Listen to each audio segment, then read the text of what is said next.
We have the tech to get food delivered in 15 minutes, but we all have horror stories about buying tickets. The Game Time app gives fans the advantage. Get amazing tickets in just a few taps. Fees are included, so what you see is what you pay. And the Game Time guarantee means authentic tickets at the best price every time. Take the guesswork out of buying tickets to concerts, sports, comedy, and more with Game Time. Download the Game Time app and create an account for $20 off your first purchase. Terms apply.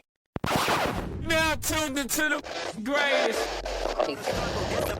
So when that bag come, I won't fumble. I'm just stacking on the low, but hey, I'm tired of being humble. Let me get to it. That motivation music. Get control of your life, don't let nobody else do it. Cause I'm not gonna have matching Ep.544 cruising. Yes, sir. What's up, everybody? Welcome back to The Run with me, Manny Wilson, all the way from Detroit to Chicago to your speakers and headphones. I appreciate you tuning in to the first interactive sports podcast, a community that makes sure your voice is heard. So if you hear something you agree with, you disagree with, you like, or you dislike, hit us up on the voicemail line. That is 219-413-9405. And of course, we will play your take back on our next episode. Speaking of episodes, shout out to SeatGeek for sponsoring this episode. Get $20 off of your first ticket purchase when you use the promo code The Run Podcast. Now, speaking of The Run Podcast, let's get to it because I'm here with my special guest, Travis Hicks. I mean, he's been here before. He's been here a lot more times than enough to be still considered a special guest. At this point, it's like co-host. So, what's going on with you, Trav? How you feeling, bro? Pretty good, man. This is always my favorite time. I love podcasting with you, talking sports with you, and it's nice to be a regular on the show. So it's yeah, we're going to keep it that way. We're going to keep it that way, of course. So let's do it, man. Let's talk about it because, the Pistons, they've secured the #1 seed. You know what time it is. Detroit basketball back on top. This is the first time in 18 years that the Pistons have been the #1 seed, and I ain't gonna lie, I knew it was gonna be good, but it kind of caught me off guard too. I'm super excited about it. The team has been playing good ball. The chemistry have been rolling. Although we haven't had Cade healthy, they've still been balling, playing really good team basketball. So I'm just impressed. And at this point, I hope we get all the advantages that a #1 seed can have in the playoffs, meaning the easiest pathway to a possible championship game. I'm loving what I'm seeing so far. Obviously, there's still like the rest of the games to go. I think we got like maybe 5 or 6 games at this point, but we're on the trajectory where we're still riding high. A lot of good momentum. I think we won 9 of our last 11 games. I could be wrong. Fact check that. But we've definitely been on a tear without Cade Cunningham, which has caught a lot of people by surprise. So I just kind of want to bring that up on #1 seed securing that. How does that feel for you as a Pistons fan? I know you're excited about it, similar to how I enjoy Pistons being on top as well. I'm going to say this, even though we both live in 2 different states now, we're both from Detroit. So this is home for us, Manny. We have a right to be happy. I think it's an amazing time to be a Pistons fan. 57 wins this season. First time clinching the 1 seed since the 06-07 year. I think it's amazing. What they're doing without Cade is showing how good this team really is. Facts. It's really impressed me when Cade's been out. Asir Thompson's arguably the best on-ball defender in the league. Should be all NBA for defense, I believe, first team. And Jalen Duren is a superstar. People had questions, could he be a leader, without Cade, this and that, or is his production only because of Cade? Getting a 30-20 or 30-10 games of what he's doing without Cade is showing this man's legitimately one of the best bigs in the league and, one of the youngest doing it. So I'm very happy with how they're doing. And unsung hero, Jenkins, he's been amazing, man. So I think this team can get to the Eastern Conference Finals. I've told you that before on this podcast, but I'm very confident in what they're doing without Cade. And some of the teams are beating. I mean, beating the Raptors, beating Timberwolves twice without Cade. Those are important games that it gives you comfort. If Cade's out for like the first game or 2 in the postseason, we can win those. So, no, this Detroit team is very impressive. Yeah, I completely agree, man. I think seeing this team win without Cade Cunningham has been the biggest change. It was scary at first, and it's still scary. You never want to see your star go down, of course. But the way that they've been playing has been very, very on brand still, and that was something I was concerned about. They're obviously very defensive with or without Cade. I was expecting that to stay the same. The only thing that worried me is the scoring ability. Like sometimes we had stretches of the ball game where we wouldn't even be able to score. And this is with Cade on the floor or if we sat Cade down on the bench. So them being able to still keep the ball going and being able to score, create, have good flow in the offense. This is something that I'm very intrigued by. A lot of this credit goes to Dennis Jenkins and Jalen Duren. For sure, without a doubt, these two have stepped up huge. Tobias Harris as well. And I think everybody as a team has stepped up. Kevin Huerter has showed us what he can do with the more minutes that he's got. And I think this is going to be huge once we do finally plug Cade back into the lineup. And then when we do finally plug Cade back into the lineup, now we have Dennis Jenkins, who is, I mean, he's been on a tear the last 10 games. Bro, been putting up 20 plus points like casually. So that's something that has helped the Pistons so much. And I think now it makes me wonder, like, if we can seriously consider Dennis Jenkins as like that second scoring option for the Pistons. We've talked about it all season long of Dennis Jenkins, or not even necessarily Dennis Jenkins, but about someone on the team stepping up to be that second scorer, that second ball handler, that second playmaker outside of Cade Cunningham. And now we're kind of seeing that in Jenkins when he's not there. So it just makes me wonder, like, is he going to be able to continue to do this when Cade steps back into the lineup? That's a great question, Manny. I think Jenkins is going to continue to be on this tear. Remember the game what he did on primetime against the Lakers when Luka, AR, and Brown were all playing and still cooked, got the game-sealing shot there at the end to win us that game. Jenkins is going to be key for us all postseason the rest of the year. I think he's been amazing. Somebody besides him who I was dependent on when Cade's out is a guy like Tobias Harris. I've always thought Tobias is somebody who's been consistent. He's going to get you that 15 to 20 when you really need it. And he also had a really good postseason last year. Now, Jenkins is going to be very vital for us because we really need him to step up, because when Cade gets back, it's going to be the double teams, the triple teams. It's going to be make somebody else beat you, because Duren, even though he's improved, he doesn't really have that post game just to attack one-on-one. It's more so he gets his points on fast break, lobs, second chance points, things like that. I do think Jenkins is going to be key for us the rest of the year. I will say this, there's a big question. People are like, well, with the rise of Jenkins, do we need to get a second star in the offseason? This may be a conversation for another day. I do think they still need a legitimate second score in the offseason. But Jenkins, I feel comfortable riding with him the rest of the year. Yeah, I agree. I agree with you on that. I'm comfortable right now of having Jenkins be that second scoring option.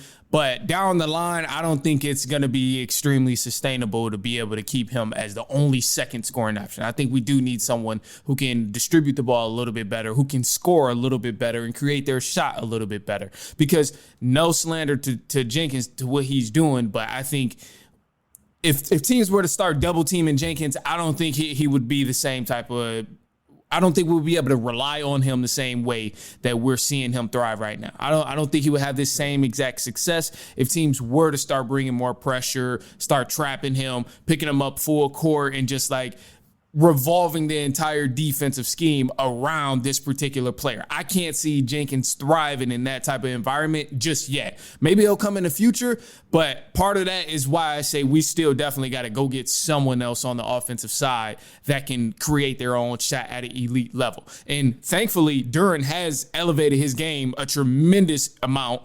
Being able to sometimes pop a mid-range jumper, definitely elevated his footwork in the post. IQ, I think, has even elevated a little bit. But ultimately, it's still not at a point where it's like, all right, we're going to throw it to him down on the block and you just go get a bucket. Like, once it gets to that point, then that's when I'm like on the side of, all right, now we can possibly give Duren the max. This is, I know he's possibly going to be eligible if he become, I think it's all-pro status, then he'll become a max type of player, or he'll be eligible for a max deal. To me, that's when I'm like, all right, now we can give Duren a max contract, when he's able to score from on an elite level on the offensive side. Like, we could just throw him the ball down on the block and it's a bucket. Like, once we can get to that point, then it's like, all right, that's a max type of player.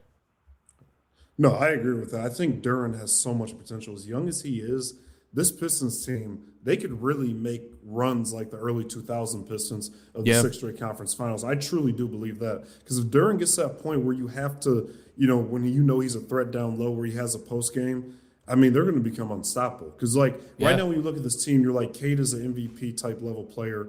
Sir is really a jump shot away from being a top 10 player because his defense is just that crazy. And Duran, if he develops more of a post game, he will, because he's going to be continue to be amazing. But I do think the X factor is going to continue to be Jenkins. If he can continue to be that guy for them, like while Cade's out, and when Cade gets back, maybe taking that back seat a little bit, I think that's going to be huge for them in this playoff run because they're going to need him to have big games against a team like the Knicks, the Cavaliers, Boston. The East is going to be tough to get through if the Pistons want to, get there. But right now, with what he's doing, the East does go through Detroit right now because as a 1 seed, if they can defend home court and keep, that momentum going, I see no reason why. The only thing now I say this, Jenkins, for the first time, in my opinion, expectations are here. I need at least 20 from you every night, especially when Cade's back, because you need that second option. That's the only way you win championships in this league. We haven't seen one guy. We've seen a guy like LeBron carry a team to a finals, but you need help in order to win those finals. So I think now is Jenkins' time to solidify himself as a second scorer, and most importantly for him, he can get himself a contract if he continues to ball out, because he can make it seem like, for the front office standpoint, even if he's not going to be our second leading scorer all the time, if we go out and get a guy, he's somebody we need for the second unit off the bench when Cade needs a rest. So true. I think he can really, get a bag this offseason as well. Yeah, bro, that's really a great point. One of the things you said, I really like how you brought up the expectation. Like early on in the regular season, we seen Jenkins have some success. He had a couple of really good games where he was putting up some good numbers, some good point totals, and it caught everybody by a surprise. But now that we're beating teams without Cade Cunningham, the expectation is a little bit higher. Now that we're the number 1 seed, that expectation is a little bit higher. Now that we've seen him have a double-double in multiple games and 20-point double-doubles and things like this, now the expectation is a little bit higher when it comes playoff time. So you can't go back to giving 8 points and 2 assists with 35 minutes in the game. No, you can't. I'm sorry. We can't fall back to that, because we hit a slump at one point in time where even I and maybe some others felt this way, but I was feeling the ways about Jenkins because the play wasn't living up to the contract. It was like, damn, we just gave him a small contract and now all of a sudden he don't know how to hoop. It was like, it got weird for a little bit, but thankfully that didn't last long, but it was scary. But now there's expectations, like you said, and I think that's where, like, this playoff series in the first round is really going to come to play, because we're not trying to just win a playoff series. And I think there's even some fans, as a Pistons fan, I think there's some Pistons fans now that aren't even satisfied with just getting to the playoffs and winning one series. Now, being the number 1 seed, the expectation is conference finals. You go to the conference finals now. You're number 1 seed. You can't just get to the playoffs and get the boot first round. It don't work like that when you're the number 1 seed. It's called a flop if that happens. It's called a fluke if that happens. So, like, the expectations, not only for Jenkins, but also for Duran, for Asar, for a lot of these guys on this team, even the vet like Tobias Harris and Duncan Robinson, a lot of expectations for these guys have increased dramatically, and now we're at a point where it's no turning back. It's no turning back, especially when Cade come back. It's no turning back to that. Oh, man, you're 100% right. I said this on the show before with you. The expectation this season has to at least be a conference finals. The best will obviously be an NBA championship, but the expectations of conference finals, especially with how they played without Cade. The expectation was before, when Cade got hurt, like, are the Pistons going to fall from the 1 seed? Are they not a threat no more? Because we don't know how long Cade will be out. But now Cade should be back in about a week or two. But they're winning games without Cade. They've won 10-plus games this year without Cade. That says a lot, because there were times where it's like, man, it's just Cade and a bunch of role guys that don't know what they're doing. So now they at least got to get to the conference finals. And to be honest with the way they're playing, the only team that worries me, I'm still saying, is Boston. That's the only team I think that could get Pistons in a 7-game series. But there's no reason why they can't win round 1. And like I said before, they should well, I'm not going to say easy. I'm not going to disrespect James Harden that much. But they should beat the Cavs in 6 games. The Cavs should not win that series. So the first 2 rounds should be seamless. Then the conference finals, if they beat Boston or New York, whoever they might play in the conference finals, I think that would be obviously a bigger win. But now, like you just said, this is that expectation. This is a year where Cade's an MVP candidate. Jalen Duran made an all-star game, and JB should win Coach of the Year. Otherwise, For it's sure. a travesty if he does not win Coach of the Year. So what Man. they've done, I'm going to tell you this, Manny. I saw a stat earlier today. They've won more games this year than the last 2 years combined. That's crazy. That is crazy. This team, bro, and this is why I say JB Bickerstaff should win Coach of the Year. Because that's crazy that, one, he's doubled the win total over the past 2 years, and he still ain't win Coach of the Year. Crazy. That's just ignorant. Detroit first, everybody. Man, apparently that's just ignorant to leave him out of that conversation. And honestly, not just leave him out of the conversation, that's ignorant to not give him Coach of the Year. In fact. Wow, that's crazy. So that makes me think. That makes me bring up a different point here, and it's kind of about the seeding of the Pistons and all. But before I jump into the seeding, I definitely want to bring up the win total. So we talk about JB Bickerstaff. You bring this up, and I love the point that you brought up of us winning that many games, more than we've won. So without JB Bickerstaff, going back to 2023, we won 17 games that year in 2023. The following year of 2024, we won 14 games. And then the first season with JB Bickerstaff, we won 44 games. 44. We doubled the win total of the previous 2 years. And then this year, we're on track to win 60 games. Like, it's insane. It's insane for what JB Bickerstaff is doing. And I really don't think he gets enough credit. I really don't think he gets enough credit, man. I'm on the side of you turn a team around and keep this in mind, Trav. It's not like we, traded for Devin Booker. It's not like the Pistons traded for Giannis and all of a sudden we win 44 games. No, we had the same group of guys pretty much, beside a few other extras, and then new coach comes in, flips everything around. You win 44 games with the same star that people were doubtful of over the past 2 years. Then the following year, you add some more talent around him, and you're the number one seed. It's crazy, man. That's crazy. And one thing that's so crazy about what you just said, 17 wins, 14 wins, and 44. And now I believe we're at 57. So it's like we have a chance to even get 60 wins. I do think, like you said, it's 4 or 5 games left. If they can win at least 3 more of those games to make it 60. It's crazy. This is really. Oh man, you just put it on the screen there. Yeah. I wanted to pull it up. Thank you for fact checking too, because I don't want people to come after me. Yeah. But another reason why I gotta say, to go on your point, to win that many games with the same talent. You just said we didn't get Devin Booker, we didn't get Giannis, we didn't get a legitimate superstar. What he did was homegrown talent and got them better. So I just think, with what he's doing, he's easily Coach of the Year. This should really be a unanimous vote. Some people might think I'm crazy for saying that, but I think it should be, because you're doing this essentially with the same team from 2 years ago. We're in the 25-26 season. These are the same players from the 23-24 season. So they've only just grown and gotten better, and that just shows with his system. He never stopped believing. I mean, look at these records, guys. This is crazy, 17-65, 14-68. This is crazy. 44-38. I mean, and now obviously we got 57 wins, current one seed. I mean, I just think he's by far Coach of the Year. This is crazy. And I mean, to do this, and another thing I'll point out, they've been the 1 seed majority of the season. This is not literally, bro. Back with Boston, literally, back and forth. We're fighting back with the Knicks. They've been the 1 seed most of the year. Now I know some people might be like, "Well, Jason Tatum just didn't come back to recently." I give you that, but the fact this team that hasn't been a 1 seed since the 06-07 season has been this dominant in the East. And I believe they've been the 1 seed since the November-December type time. That is amazing. He deserves his flowers. Bro, we ran with the momentum and never looked back. And all biases aside, I cannot go for any other arguments of Coach of the Year outside of JB Bickerstaff, bro.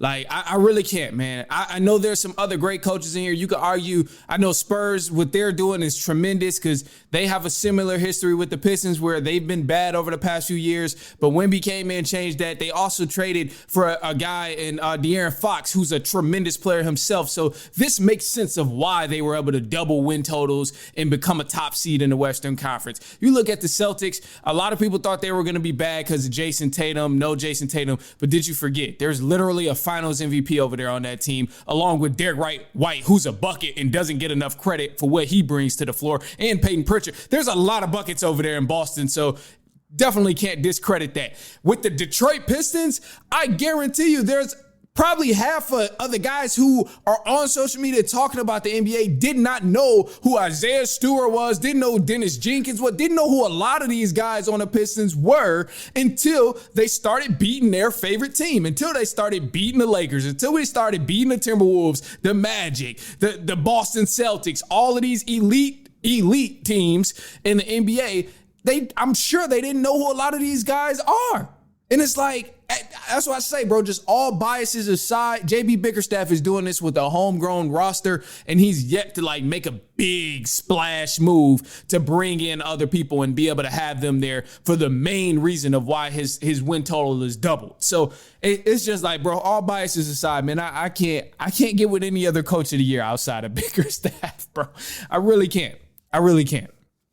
I really think he should have won it last year especially from 14 wins to 44. I know they gave it to the guy from Cleveland because they had 60 plus wins or whatever. But this year, I mean, he has to get it. What they're doing, number one seed in the East. People thought Pistons would make the playoffs again after being a 6 seed a year ago. I think most experts didn't probably have them. Oh, they're just going to be the 1 seed in the East. So, I mean, what they're doing, I mean, he has to be, especially all these guys he's growing. Isaiah Stewart is a great defender. Jalen Duren, there was talk if Pistons should move on from him earlier in the year and maybe get a max player or whatever. But he's turned himself maybe to a max player if he makes, all NBA, which he should make looking at his numbers. So all these guys in Jenkins, I mean, this is a guy who's literally on like a 10-day contract, most people would probably think when you saw him at the beginning of the year. Now he's somebody who can get a real contract at the end of the season. Man. So it's like multiple of these guys. Man, and you know what's crazy? You bring up a great point about Duren. And this is the last thing I'm going to say, and then we'll jump into the sleeper teams and things like this. But you bring up a really good point about Duren. Out of all the bigs in the league right now, Duren has had one of the best seasons out of all the bigs. Arguably the best season as a big man. I ain't going to get too crazy, so I'm not even going to say that because there are other guys, Wemby, Jokic. I'm not going to get too crazy. I don't want to get too crazy, but definitely one of the most improved bigs this season because I look at what he's been doing and bringing to the Pistons. You put him on a lot of these other teams in the Eastern Conference, and they thrive. Throw him on the Knicks, they thrive. Throw him on the Celtics, they thrive. Cavs, Hawks, they thrive. Even the 76ers, they thrive. What Duren has been bringing to his game so far this season, I think is definitely like called for most improved player of the year. Now, there's some other guys you could throw in there and argue for, but I think Duren has had a tremendous season just based on how he's elevated his game so far. But anyway, this just brings me over to something else that's interesting because obviously, like I said, we have about 4 to 5 games left for some teams. Some teams maybe have 6 or 7 games left, no pun intended. But it just makes me think about the teams that are considered sleeper teams, or if there are any sleeper teams coming up so far on this playoff journey. Let's start with the Western Conference. Just, do you have any sleeper teams or teams you might want to keep an eye out for come playoff time? So teams I would say keep an eye out for. Obviously, Thunder are the favorite to win it. They have the reigning league MVP, the reigning finals MVP, and Shai Mosai is looked at as the best player. So they're a favorite. The Spurs have been good. They were kind of expected to be good because we've seen the rise in Wemby.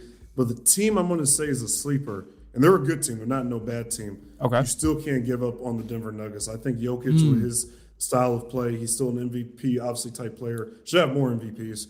Obviously, they're a championship team with him and Jamal Murray winning back in 2023 with that team. So they're a team that can make a run, I believe, in the West. You can't give up on them, especially with the injuries to Luka and Austin Reeves. Who knows how they're going to be in the playoffs right now with just, relying on a 41-year-old LeBron. So Lakers aren't as, serious as without those two guys. So I'm going to say the Nuggets and another team, again, they've been good, but a team that's just not getting talked about. I truly believe the Timberwolves can make a run. This is a team that's made the conference finals the last 2 years with Ant, and Ant turns it up in the postseason. Now, can Ant get over the hump and actually win the conference finals and make the finals? That's TBD. But I do think those are two teams to look out for because both of them have made deep playoff runs in previous years. And they're not getting talked about a lot because it's Boston, Oklahoma, Spurs, things like that. Yeah, and okay, so I want to agree with you to an extent on here. Bro, I really, really want to see Ant have some success in the playoffs.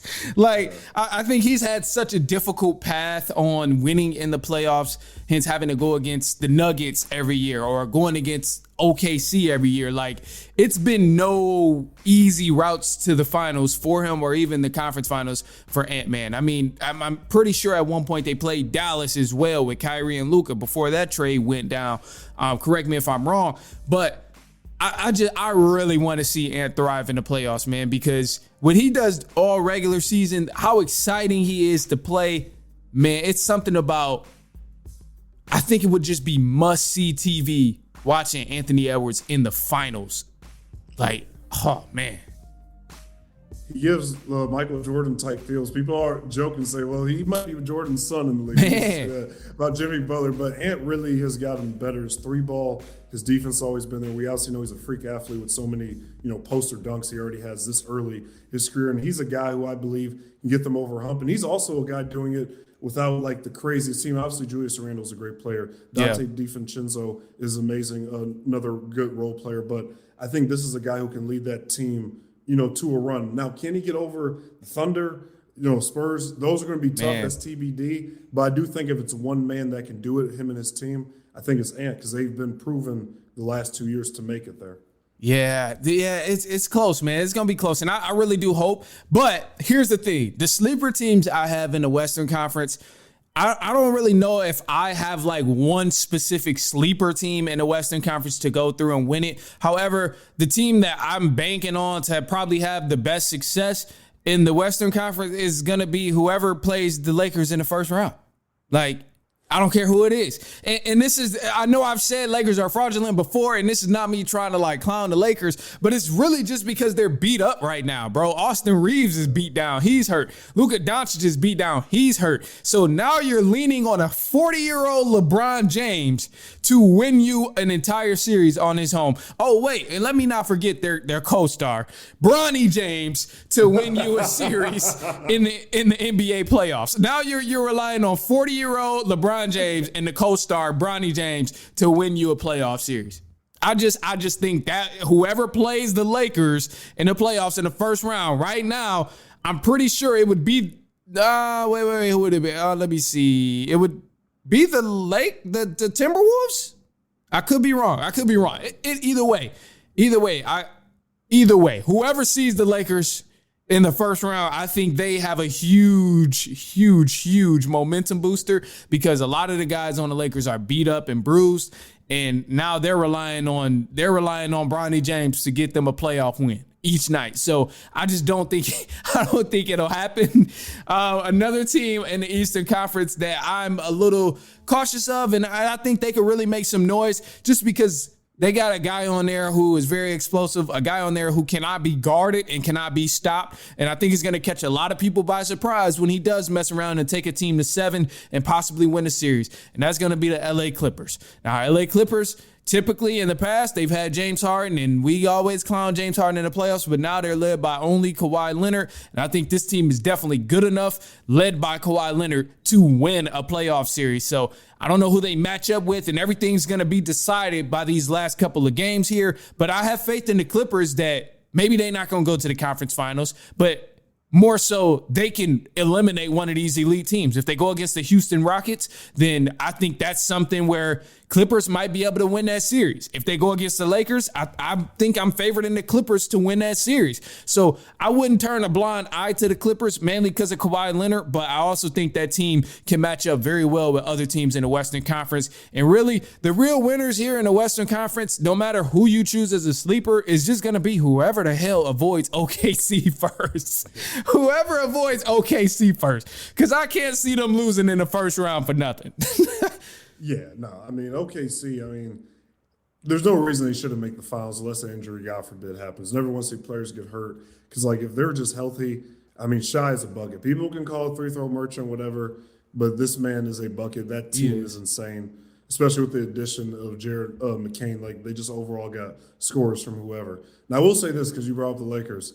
I'm a Kobe guy. Kobe and Jordan's my GOAT.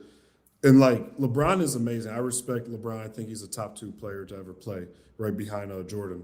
But if he can get out this first round and actually make a run as a 40-year-old, bro, then people gotta. I don't see it happening. I'm not saying he will, but I mean, because he does need his help, and of course he does, because he's 40 years old. No one expects him to do something that, when he was like 28. But if he does make a run with what he has, I mean, people just we gotta stop denying what we're saying, bro. He's 41 years old. I'm not even a LeBron. I'm a Kobe guy through and thin. But I will never allow any more LeBron slander. If he takes this raggedy-ass Lakers team with Bronny James as his co-star to the second round of the playoffs, I will never allow any additional LeBron James slander. No Luka, no Austin Reeves, because they're both up and down with injuries. If Bron somehow get out the first round at 40 years old with Bronny James as co-star, I will never accept any LeBron slander ever again from anybody. And I'm a Kobe guy. Like, I just can't. I'm sorry, bro. Like, you're the greatest. You're the greatest. I've been a LeBron troll my whole life. I respect him though, but I gotta agree with you on that. If he does that at 41, so I can't even troll him anymore, because it's like, bro, how long is this gonna continue? Like, he's never been bad at basketball. I was in kindergarten, he was great, and now I'm a TV reporter and he's still great. So it's just like, this man has never been bad. So I gotta give him his just due, because even like last night felt like 2016. Yeah, 30 and having 10 assists. Curry coming back after 2 months off and still looking like. So I will say this: the reason why I give LeBron a shot to come out the first round, the unks in this league, and I'm going to say this because you brought up Kawhi.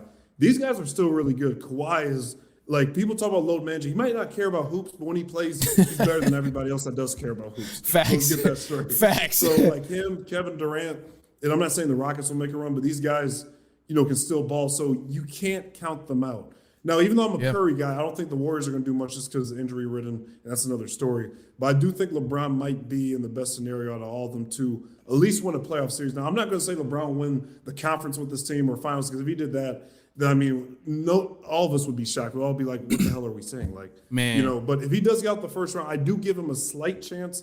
And I'll say this, man: if he does get out the first round, that series is probably going 6 or 7 games if Luka and AR aren't back. Bro, if Bron even takes it to 6 games without Luka and Austin Reeves, I would never accept LeBron slander again, bro. Like, I just have to defend it. Like, as a hoops fan, I just have to defend it. If Bron somehow get out the first round with no Luka and Austin Reeves, I just, as a hoops fan, I just cannot tolerate any slander to a 40-year-old man that still willed his way out of the first round with his son, who's not even that good. like it's nuts, man. It's nuts. It's really nuts. Let's look into the West though. Let's go over to the Eastern Conference. I'm sorry. Eastern Conference, obviously, Pistons number 1 seed, Celtics is number 2 seed, Knicks is the 3rd seed right now. Who's the sleeper team for you in the Eastern Conference? So one team I know, I was talking a little bit of junk about them earlier. I still got to give them a chance because this is for his legacy at this point. I'm going to say Cleveland Cavaliers. I don't think they'll beat the Pistons, but if they were to, I do think they can make a run. Because Harden, there's been a lot of talk, Harden and Wade. Who's better, Harden versus Dwayne Wade? Harden has a chance to cement his legacy just by having a good playoffs. I'm not saying Cleveland can win a championship, but if he can somehow make a run in this postseason with Donovan Mitchell, we might have to have some talks about James Harden. So I'm going to give him a shot because it's been so many times where he's failed. This could be the year because he is playing a lot better ball in Cleveland. So as a team that is a sleeper, in my opinion. Cavs, I'm not mad at that. Cavs are a very talented team, and I've said it before that Cavs is a team that scare me matchup-wise as a Pistons fan because they're a very dynamic team. They got a lot of defense, and they have a lot of offense just to match up to that defense as well. And you can score with Donovan Mitchell. You can score outside of Donovan Mitchell with James Harden, and then you also have down low where you can score as well. So I just, that's a team. I have a lot of respect for that Cavs team. However, I think about this in terms of, you brought this up, so it's on you. I have to acknowledge it. The whole Wade and Harden thing. A lot of people talk about, well, Harden got D-Wade beat.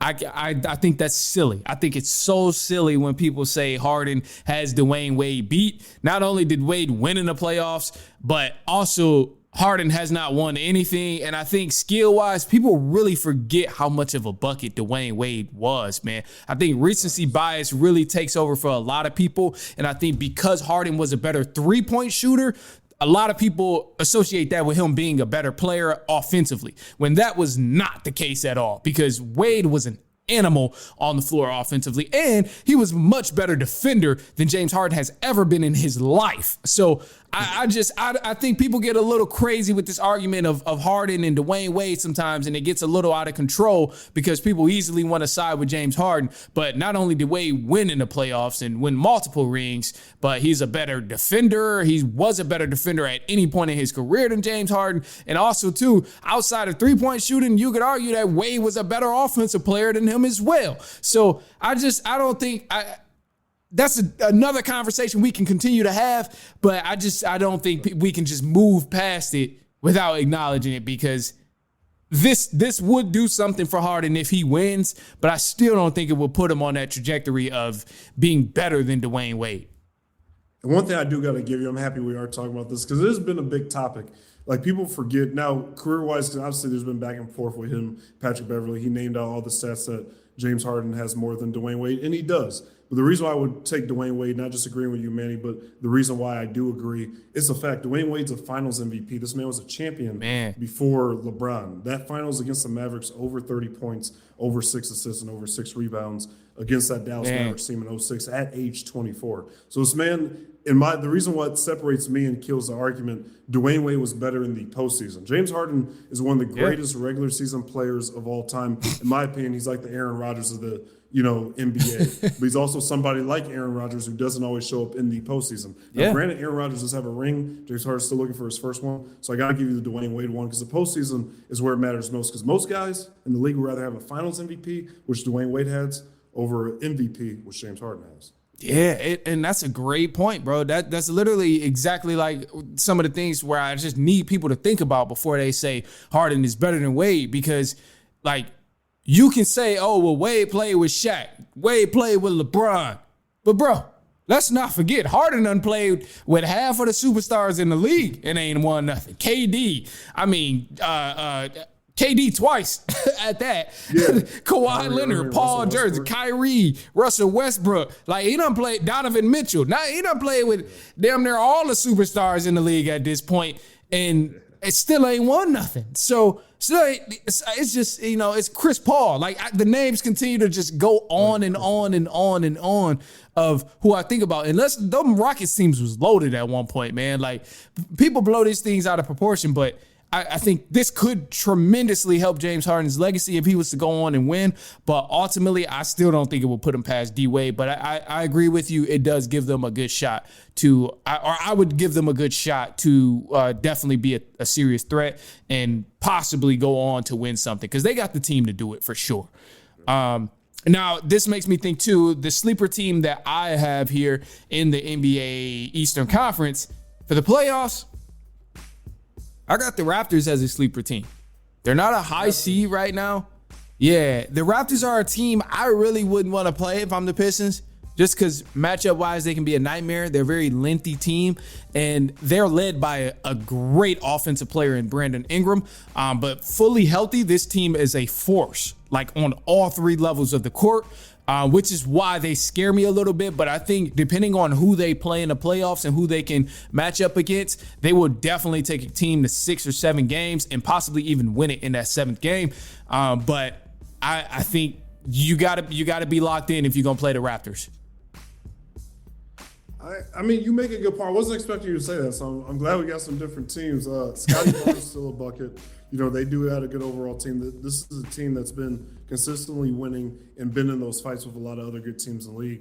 And honestly, the East is still, I know I said like it runs through Detroit. You obviously got Boston, New York, but there's a chance for anybody that can win, like you said, like the Raptors. So Raptors do got a fighting shot. This team that's obviously had postseason success before.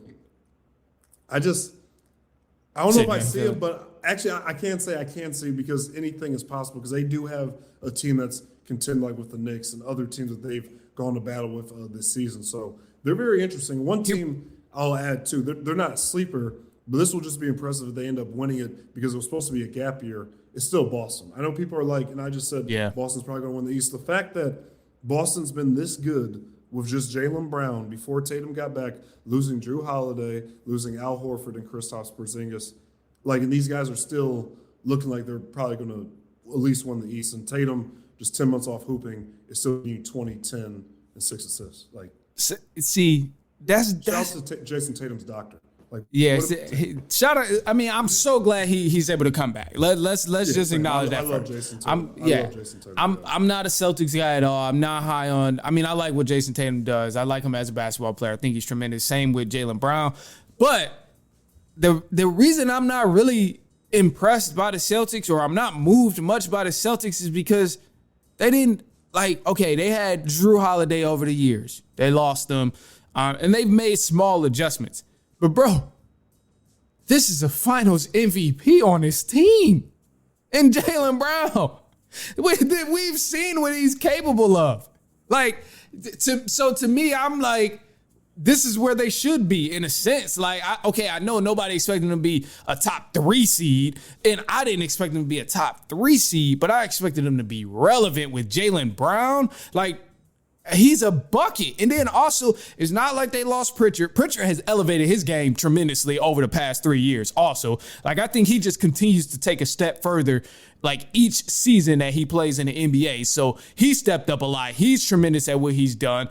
Also, too, I think Vucevic, bringing him over there is also a huge help for them at the deadline. That was another good move. But ultimately, between Derek White, and Jaylen Brown, those two dudes is damn near a dynamic duo in itself. So I didn't really expect them to be trash when you got two guys who can get 30 and sometimes even 40 anytime they want to.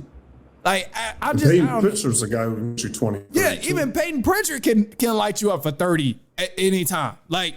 So I don't know, man. I'm not really moved by the hype of, the Celtics shouldn't even be here. I thought that narrative was just a little bit tired from the jump. And I think the only thing that not having Jason Tatum did was eliminate some of the hype from the Boston Celtics, from mainstream media. It made them a little less interesting to talk about because Jason Tatum is supposed to be that star, the face of the NBA and all of that. So with no Jason Tatum, they're not going to give that same type of attention to Jaylen Brown, even though he was averaging 30 all season. They're not going to give him that same attention because he's a little more outspoken. He's going to say things with what's on his mind. He's going to speak his mind at any time. And a lot of times the league is not going to reward you for that. And hell, they'll even kick you out of the league like we've seen from, Jaden Ivey. They'll kick you out of the league in a sense. So, I think that's the only difference that is really made for me for the Celtics is I expected them to be somewhat decent still. But with Jaylen Brown there, I don't know why we just completely dismissed them as if they didn't have Derek White and Peyton Pritchard there. That, to me, that was silly.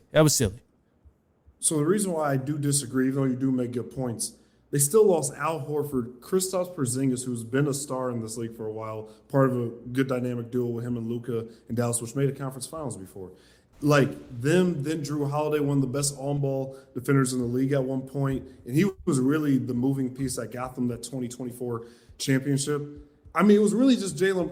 Don't get me wrong, Derek White's a bucket. I get all these guys, but a lot of people, I thought they were maybe a playoff team, but I didn't think see them making a run until I heard Tatum coming back and what Jaylen Brown's doing. Jaylen Brown absolutely deserves to be in the MVP comp of what he's doing.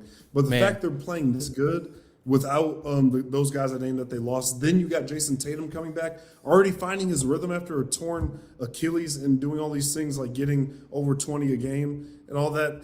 I just got to say it's kind of impressive because this felt like a gap year for Boston, and now they could win it all in the gap year. So what does that say about years to come for them? So that's why I say they're impressive. I do agree with the narrative. They're probably not a sleeper team. Yeah. So, all right, here's the thing, bro. All right, I do agree with you. And last thing, because I know we will wrap up. I want to keep everybody too long. But that Al Horford, huge hit. Lose out on Al Horford. Drew Holiday, huge hit. Amazing defender, amazing two-way player, huge hit. Kristaps Porzingis.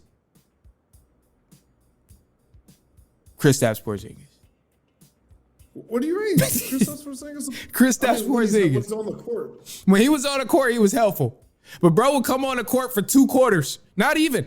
He would come on the court for 7 minutes, hit 3 threes, grab 3 blocks, and go sit down on the bench the rest of the game because he was injured and now the Celtics is up 25. So he was a huge piece, but he only played like 17 games, if that. With the Celtics, bro was so up and down. It's like, come on. He just so happened to be elite enough to be able to get him some minutes on the floor and be impactful enough to where it would help the Celtics. But I can't sit here and say that was like a huge loss for them because he ain't going to be available. He wasn't really available. And then even with Al Horford, 40-year-old man, I mean, great player. Impactful player with the Celtics. Pushing 40, though. Pushing 40. Yeah. Drew Holiday, I'll give you that. Drew Holiday, I ain't got no trash to talk about Drew Holiday. To me, I think Drew Holiday is just a winner. I think he's a missing piece for a lot of teams in the NFL, in the NBA. So yeah, I give a lot of credit to him. But other than that, that's funny. No, it's interesting though. I think it's valid either way that them being relevant was a surprise to a lot of people. I think that's bottom line is for sure. I think that's a common denominator on everybody's plate. But other than that though, man, look, let everybody know where they can find you, Trav. Manny, as always, thank you for having me on. Everybody can follow me on YouTube at Travis6_reporter. My Twitter, Travis_reporter, and Instagram, Travis6_reporter, and Facebook's just Travis6. Y'all heard it, man. Go ahead, follow him. Follow me on Instagram as well, at The Run Podcast, Facebook at The Run Podcast as well. Check out all the content, the clips and everything, and then go ahead, subscribe to the YouTube as well if you aren't already, or if you're listening to the pod, check it out, The Run with Manny Wilson. Until then, look, man, we'll be back later on this week, and then playoffs starting soon. So, Trav, you're going to be up here a lot. You're going to have your hands full. You're going to have your hands full. I just want you to know. So, super excited for that. Other than that, man, look, that's all I got for you guys. I appreciate you for tuning in, and we will be back later on this week, and so on and so on and so on.